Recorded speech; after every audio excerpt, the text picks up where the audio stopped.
Hi, good afternoon. Welcome aboard.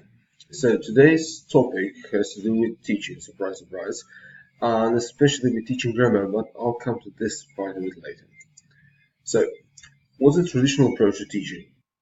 You have the teacher, you or me, doing all the work, explaining, giving examples, asking people to please take part in a lesson, yeah? And then there's time to do the homework, because you have to apply what you have learned. You've got to practice, right? Very interesting. Not quite, huh? The outcome, well, easily predictable. So, what do we do? Is there an alternative? Well, there might be. It's called, or one of them is called, the flipped classroom. Now, what do I mean by flipped? Well, you do more explaining when the kids are at home. They get to do more work in sense of practice and applying what you've taught them in class, where you can get in hand. How does it work? Well, you start from something like this: a video presentation, maybe some text that they get to read at home, right? And then when they get to school, they get more tasks, which can be as challenging as you see fit, because you are there to get them a hand with them. Now, why would you do something like that? Now, first of all, the traditional ones, wherein there's one teacher teaching many, so one-to-many unidirectional approach, well, they kind of make the students passive. Uh, I mean, let's face it, they're just most of them are just sitting there like sacks of potatoes, and you're the one doing all the work, making them try and think and putting all the examples and giving all the explanations, and then just try and think of all the time lost of trying to get them to actually follow what you're saying to get their attention. And the atmosphere, the working atmosphere, well, it's not really something. So, why not make students work in a more relaxing atmosphere where they feel more like home, at home, right?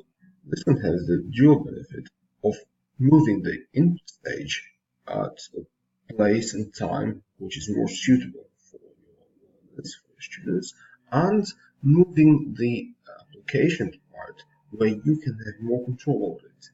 Now, we traditionally think that we need to have control over the input stage, but isn't it actually the part where they practice, where we get to know how well they're doing, and where we can actually have them kind of scratch their heads and ask, well, I'm not getting this. Well, I mean, could you please repeat it? Could you please explain this once again? And this might be necessary for some of your students, where others will say, no, I get everything, give me more tasks, or I've done with everything, can I do something else? And why not? I mean, traditional classrooms are quite inflexible when you come and think of it. Starting from the working pace, progress pace, to some fine tuning, well, in traditional classroom, there's very little time for that. However, with for the flipped classroom, you can basically spend more time with those who need you and less time with those who don't need you, instead of just preaching the same thing to everyone. And basically, what you get in this way is differentiated learning. Also, also, think of the fact that the input stage is not really easily manipulated in the traditional classroom. Okay, if you want to repeat something, you have to do it all over again in the classroom, and an individual student can't just at home listen to you once again because you're not there anymore, right? Well, in this way, you are there, which can be especially useful for those students who are shy to ask questions. We all have such, right? Finally, this approach may simply come as a welcome change in the daily routine. And we all know how important classroom dynamics is, right? Now, I know what you're going to say. I'm not convinced that there's so many things that can go wrong. Well, yeah, of course. Come to think of it, homework is homework. If they didn't want to do the tasks, why would they watch the video, right? Also, think of the preparation time. Yes, you do need more time to prepare a video than you need just to prepare your notes for the lesson. And finally, technology. I mean, aren't we overusing it and aren't we over relying on it already? Okay, that's all true. Still, homework can be checked. And just the same way that you can check whether they've written something, you can check if they have some idea about what you told or what you told them in your video or in the presentation. In fact, it's more difficult to copy that, isn't it? Also, watching a 5 or 10-minute video, don't make it longer than that, please, is something which is, far more normal for them and far easier to do than to spend 20 minutes on doing some tasks. So it might be motivating for that. As far as your preparation is concerned, well, I do believe that extra preparation time will eventually pay off. You will need to put some effort to learn how to cope with new technology. And yes, these materials can take some time to prepare, but they can also be recycled. I think you will very soon see that. And the thing is that you shouldn't think of the flipped classroom as the alternative classroom in the sense of abandoning completely what you've been doing so far. What I believe and what research has shown is that it's especially useful in coordination, right?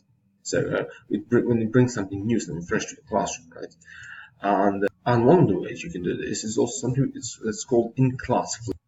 This, by the way, can also help if you got an issue with your student, with some of your students not being able to watch the video or presentation that you send them at home. I mean, they come from different backgrounds after all, right? So if you have a problem with that, then in-class flip is definitely the solution. Now, what's that? What's the in-class flip?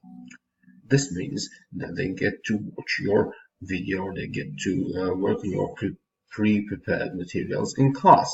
However, it's not quite the same as you standing there and teaching them, because what you can do is you can have them work on stations, right? So you can have some of the students working on the input stage, some of the students working on the practice stage and the prep stage, and letting them try and do a task. Okay, I still didn't get it. Go back to the instructions once again, and then you have me also. You can ask me further questions, and then those who have finished it, they can go on to do more difficult tasks, maybe tasks which can some pluses or something like that. So, but this is another topic for another presentation. Now let me get once again to the idea of combining. Okay? So what I believe and what I've tried is to combine the flipping with other methods of teaching. So for some materials, you might think the traditional approach is better suited. In some cases, however, you might think that there's really very little you got to do. I mean, some things are just not very difficult at all, for example, learning irregular verbs, and the students just need to get to work and learn it on their own, right? Whereas in some cases where you have something really complex, maybe the traditional approach where you can get immediate feedback from the pupils is better suited, right? So this is what basically today's workshop is on finding a good balance between these three possible approaches to learning, right? And now, the way I started this was I told you to talk about teaching, especially about teaching grammar, and I said I would return to it, right? Okay, so why grammar? We've all heard this. Teach grammar or don't teach grammar. Grammar shouldn't be taught at all. They should be only implicitly taught. Should be left to the students to come up with the rules, or maybe should they be just taught through exposure? Well, there's been grammar has been in and out of focus for quite a few times in the last few decades, but studies have shown, and this includes also a recent study done at the University of Arts and Humanities in Osijek, that teaching grammar is beneficial when we're talking about some very complex issues, when we're talking about some things which are not really easily understood by pupils on their own. Think, for example, of conditionals, or think of the present perfect, right? In those cases, they can seem to lose themselves in that, right?